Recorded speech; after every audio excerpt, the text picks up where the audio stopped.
Hello students. आज आम Newton's loss of motion तीन टिका लॉ पढ़ा। न्यूटन लॉस ऑफ मोशन रो सिंपल एग्जांपल विथ तार एनिमेशन वीडियो आम यही वीडियो रे देखिबा। चलो प्रथम इंट्रोडक्शन रे आम जानिबा why does a football stop rolling. कौन पाई गोटे फुटबॉल जो रोलिंग करुला गड़ी गड़ी के जाऊला सेटा कहीं स्टॉप हो गला। Why do we feel a jerk in a bus. जिते बेले आम गोटे बस रे थाउचे बसटा स्टॉप थिला बेले आम स्थिर थाउचे जिते बेले बसटा पुणी चलिला गड़िला आम आम शरीरटा कहीं पछक झुकी जाऊँगी कौन पाई पछक पलाऊँगी। Why do we feel a jerk in the bus. तापर आम जाना ये सब जानापी आमको कौन पढ़ा पड़ो। Let us understand this in Newton's law. Okay let's Newton's first law. What is Newton's first law? Newton's first law is law of inertia. Okay. Definition: an object remain at rest or in uniform motion unless acted upon by an external force.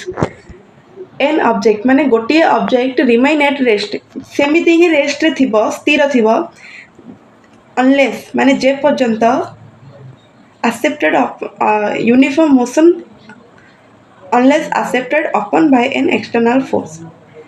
जे पर्यंत गोटे external force रे act जदि act होती से स्थिति रे रहिया पई ट्राई करिवो। जदि आमे गोटे बस रे ठिया हेचे आम बॉडीटा कौन स्थिर अच्छी से बॉडीटा जिते बड़े बस टी चलने को आरंभ कर बॉडीटा पुणी स्थिर होगापी ही चाहिए सेटा कहते law of inertia. Inertia means स्थिर है बसटा चलला मात्र आम बॉडी स्थिर अच्छे ना नहीं से बॉडीटा जिते बड़े आमर बसटा आगू गला आमर बॉडीटा स्थिर रही ट्राए कला से आम बॉडीटा पछकू टे झुकीगला है।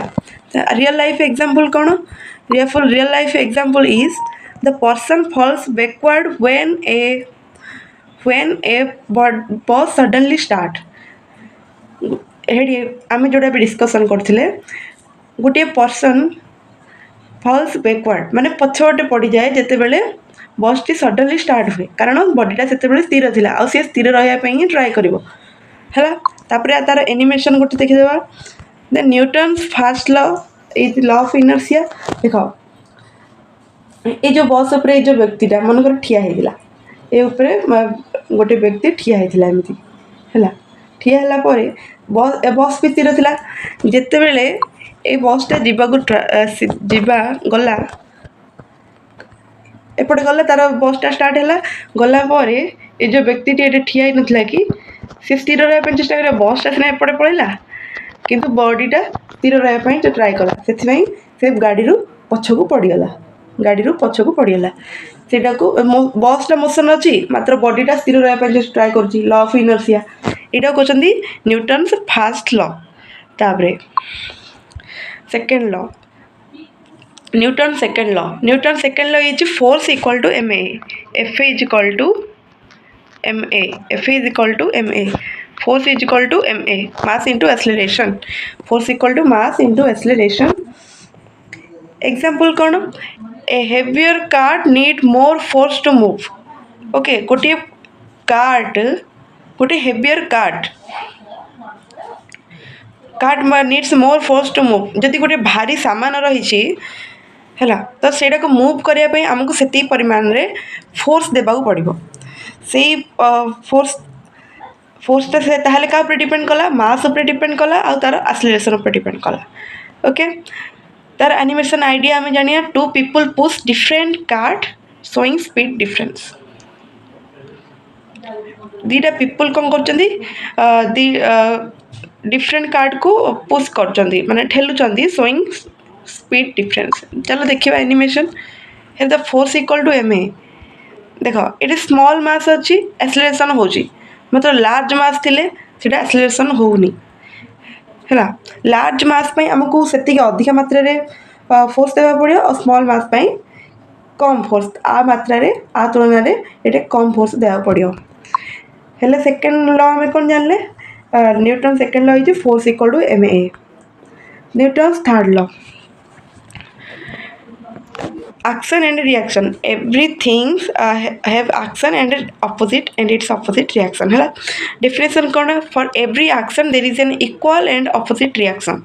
For every action there is an equal and opposite reaction. For example, jumping off a boat pushes it backward.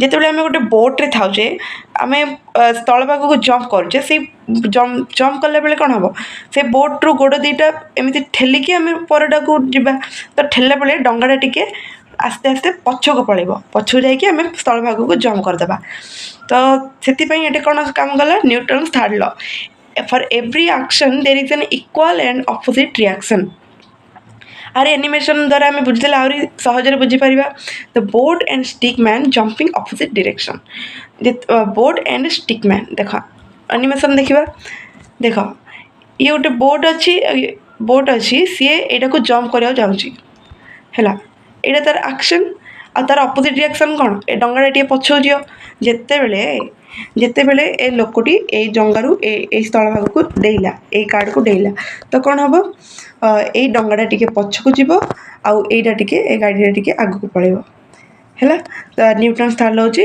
Action and reaction ଚାଲ ଆମେ ଯାହା ଯାହା ପଢ଼ିଲେ ଏବେ ତାର ଟିକେ କ୍ୱିକ୍ ରିକ୍ୟାପ୍ ନେଇଯିବା କ୍ୱିକ୍ ରିକ୍ୟାପ୍ ଆମେ କ'ଣ ପଢ଼ିଲେ ଫାର୍ଷ୍ଟ ଲ ଅଫ୍ ଇନର୍ସିଆ ପଢ଼ିଲେ ହେଲା ତାପରେ ସେକେଣ୍ଡ ଲରେ କ'ଣ ପଢ଼ିଲେ force equal to mass into acceleration third law ପଢ଼ିଲେ action and reaction every third law କ'ଣ ପଢ଼ିଲେ every action for every reaction there is an equal and opposite reaction सरला आमर न्यूटन से 3 लॉ में डिस्कशन करदेले like subscribe and comment your favourite example okay bye take care